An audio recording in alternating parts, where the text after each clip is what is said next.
छाप तिलक सब चीनिए मोत नैना मिलाई के। ट्रिनिटी न्यू ईयर कार्निवल 31 की नाइट होगी ब्राइट, सजेगी सुरों की महफिल, झूमेगा पूरा पटना, खाना भी होगा बेहद लजीज, बच्चों के मनोरंजन और खेल कूद के लिए भी है बहुत कुछ। इस कार्निवल में सुर संग्राम विजेता और मुंबईया सिंगरों की उतार दी है फौज। तो देर मत कीजिए, जल्दी से अपना टिकट बुक कराइए और 31 की शाम को बनाइए बेहद रंगीन। हो जिया हो बिहार के लाला, और जिया तू 1000 साला। नमस्कार, आप देख रहे हैं भारत लाइव और मैं हूं हमजा अब्बास। देखिए, सियासत एक ऐसा मैदान है जहां हलचल हमेशा तेज रहती है। इसी वक्त बिहार की सियासत में एक बड़ी हलचल हुई है। बिहार के जेडीयू के राष्ट्रीय अध्यक्ष ललन सिंह ने जो है इस्तीफा दे दिया है, जिसको लेकर के कयास लगाए जा रहे हैं कि नीतीश कुमार जो है हो सकता है कि अब पलटी मारेंगे। इसी मामले पर हमारे साथ बात करने के लिए जेडीयू एमएलसी रीना देवी हैं। मैम, कैसे देखती हैं इसको? देखिए, ऐसी कोई बात नहीं है। अभी राष्ट्रीय परिषद की बैठक हुई और इस बैठक के दरमियान जो है हमारे माननीय राष्ट्रीय अध्यक्ष ललन सिंह जी ने अपना इस्तीफा दिया है और साथ ही ये प्रस्ताव भी पारित किया है कि भाई हमारे राष्ट्रीय अध्यक्ष अब नीतीश कुमार जी होंगे, जिसको हम लोग सभी पार्टी के लोगों ने सहर्ष स्वीकार भी किया है, क्योंकि हमारे सर्वमान्य नेता हैं, एकमात्र नेता हैं जिन पे हम लोग सभी को विश्वास भी है, और वो अगर राष्ट्रीय अध्यक्ष होंगे तो इससे अच्छी कोई बात नहीं हो सकती है। कहा यह भी जा रहा है कि जेडीयू में जो है गुटबाजियों का भी डर था, जिसको लेकर के ललन सिंह ने जो है इस्तीफा दिया है, क्योंकि कयास ये लगाए जा रहे थे और कहा यह जा रहा था कि ललन सिंह जो है लालू यादव के साथ करीबी हो गए हैं और पार्टी तोड़ने के चक्कर में लगे हुए। देखिए, अफवाहें तो बहुत तरीके के आ रहे हैं और टीवी के माध्यम से हम लोग भी उसको सुनने का काम कर रहे हैं, लेकिन आपने देखा होगा कि राष्ट्रीय परिषद की बैठक में ललन जी ने अपने व्यक्तिगत समस्याओं के बारे में कहा। उन्होंने कहा कि लोकसभा का चुनाव आ रहा है और अभी मुझे ज़्यादा से ज़्यादा उपस्थिति अपने क्षेत्र में देना है, तो मैं अभी वो काम पे ज़्यादा फोकस करूँगा, इसलिए मैं इससे पद से इस्तीफ़ा दे रहा हूँ। तो इसमें कुछ ज़्यादा कहने सुनने की कोई बात नहीं है। मैं समझती हूँ कि ये उनका व्यक्तिगत कारण था और इस कारण से उन्होंने इस्तीफ़ा दिया है, और हम लोग को इससे कोई परहेज़ नहीं है, कोई दिक्कत नहीं है। अपोजिशन ये कह रहा है कि नीतीश कुमार जो है अपने सभी राष्ट्रीय अध्यक्षों के साथ यही करते हैं। इससे पहले जॉर्ज फर्नांडिस हो गए, चाहे शरद यादव हो गए, नीतीश कुमार अपने सारे राष्ट्रीय अध्यक्षों को जो है इसी तरीके से अचानक से हटा देते हैं बगैर कुछ कहे सुने।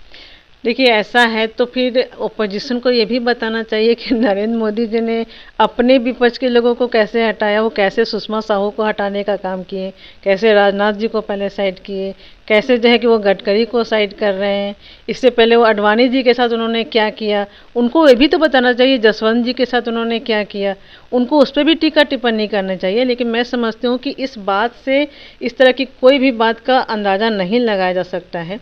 हमारे यहाँ ऐसे भी 3 साल में राष्ट्रीय अध्यक्ष चेंज होते ही हैं, और ये हमारी पार्टी का अंदरूनी मामला है। जिस चीज़ से लेकर के हमारा पार्टी मजबूत हो सकता है और जिस बात से लेकर के हमारे बिहार का विकास हो सकता है, हम उस निर्णय को लेने के लिए बाधित होते हैं। हमारा राष्ट्रीय अध्यक्ष कौन होगा, ये हमारे पार्टी का अंदरूनी मामला है। इस पर किसी को भी टीका टिप्पणी करने का कोई ज़रूरत नहीं है। गिरिराज सिंह का एक बयान आया है, उन्होंने कहा है कि नीतीश कुमार की जो दिमागी तकाजा है वो बिगड़ चुका है, वो किसी भी वक्त विधानसभा से जो है इस्तीफा दे सकते हैं, विधानसभा को भंग कर सकते हैं, क्योंकि लालू प्रसाद यादव ने उनके साथ शतरंज की चाल चली है, बिसात बिछाया है। उनके पास तेजस्वी यादव को मुख्यमंत्री बनाने के अलावा दूसरा कोई चारा नहीं है। देखिए, गिरिराज सिंह के बयानबाजी के बारे में मैं क्या कहूँ, आप लोग सभी जानते हैं कि वो किस तरह का बयानबाजी करते हैं और आक्रोशित बयानबाजी करते हैं, भ्रामक बयानबाजी करते हैं। मानसिक दशा स्थिति के बारे में माननीय मुख्यमंत्री जी के बारे में किसी को भी बताने की आवश्यकता नहीं है। भले ही चाहे विपक्ष के लोगों ने उनकी मानसिक स्थिति को लेकर के बहुत सारे अंदेशे जताए, उनको चिकित्सक से मिलने के लिए भी कहा, लेकिन जो राज्य की जो जनता है वो उनको पता है कि जो भी बातचीत हुई थी उसमें मुख्यमंत्री की कोई गलती नहीं थी, और कुछ बातें ऐसी होती हैं जो हम लोग कह सकते हैं कि अकस्मात निकल जाती हैं। तो उस तरह से वो बातें हुई थी जो ठेठ भाषा में कहते हैं कि वो बताने का काम किए थे, उसमें मानसिक स्थिति की कोई बात नहीं थी। और जब भी इस तरह की कोई बात होती है तो उसमें अभी जैसे कि सोमनाथ जी का ही बात हुआ था, तो उसमें ऐसी कोई बात नहीं है। हम लोग सभी जो है कि इससे गदगद होते हैं कि एक बड़ा नेता हम लोगों के सामने आकर के हम लोग से प्यार से बात कर रहा है, मनुहार से बात कर रहा है, तो उसमें किसी को कोई तकलीफ नहीं है। लेकिन विपक्ष के लोग जो है इसको अननेसेसरी जो है इसका मुद्दा बना करके क्रिएट करना चाहते हैं कि बहुत भ्रामक दिखाना चाहते हैं कि भाई मानसिक स्थिति खराब हो गई है और अब उनको चिकित्सक के पास जाना चाहिए। लालू यादव से भी गिरिराज सिंह ने जो बात कही वो तो उन्होंने झूठी कहा ना, जबकि वैसी कोई बात नहीं हुई थी। सीधा सीधा उन्होंने तेजस्वी जी ने कहा कि सिर्फ मटन के ऊपर चर्चा हुई थी और कोई बात ही नहीं हुई थी। तो वो तो भ्रामक बात करते हैं, लोगों को गुमराह करने का काम करते हैं, देशद्रोह का बात करते हैं, देशभक्ति के ऊपर बात करते हैं, लोगों को आपस में लड़ाने की बात करते हैं। तो उनको तो पार्टी में खुद ही कहीं भी कुछ मिला नहीं हुआ है, तो वो बस ऐसी तरह से बातें करके अपनी पकड़ मजबूत करना चाहते हैं। मैं बस उनके लिए यही कह सकती हूँ। जेडीयू में टूट को लेकर के भी काफ़ी बीजेपी ने बवाल किया था, कहा था कि जेडीयू में टूट होने वाली है, जेडीयू में जो है आगे चल के कुछ भी पॉसिबल है। देखिए, जेडीयू में कोई टूट नहीं हो सकती है, न कल हो रही थी और न आज हो रही है, न आने वाले कल में होगी। जितने भी जेडीयू के नेता हैं वो अपने माननीय नेता, सर्वमान्य नेता नीतीश कुमार जी के ऊपर विश्वास रखते हैं और नीतीश कुमार जी की बातों को ही आगे बढ़ाने का काम करेंगे और किसी भी तरह के टूट का कोई अंदेशा जेडीयू में अभी तक नहीं है और आगे भी नहीं रहेगा।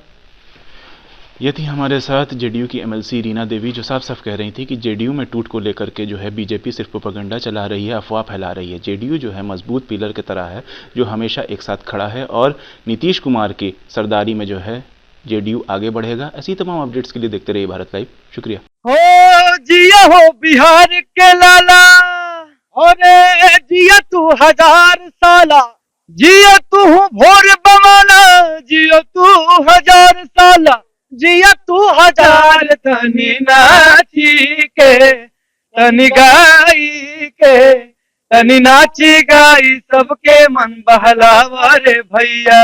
जगह पे श्री बालाजी रिजॉर्ट पे एक शानदार 31st नाइट मनाया जा रहा है, जिसके लिए हम लोग देश विदेश जाया करते थे, मुंबई दिल्ली जाया करते थे। आज हमारे पटना में होने जा रहा है, तो कहाँ हो पटना वासियों, लगाते हैं ना मिलके आग 31st नाइट को और बनाते हैं शानदार 2420। आइए मनाते हैं न्यू ईयर और बनाते हैं अपने बिहार के नए यूथ आइकॉन को, बढ़ाते हैं, सराहते हैं, आशीर्वाद देते हैं, सपोर्ट करते हैं। जय हिंद। पनोरमा ग्रुप, जो सोचता है वो करता है। अगर ये वीडियो पसंद आई और वह बिहार के राजनीति और बिहारियत से सरोकार रखेनी तो सब्सक्राइब बटन दबा के चैनल के सब्सक्राइब कर ली।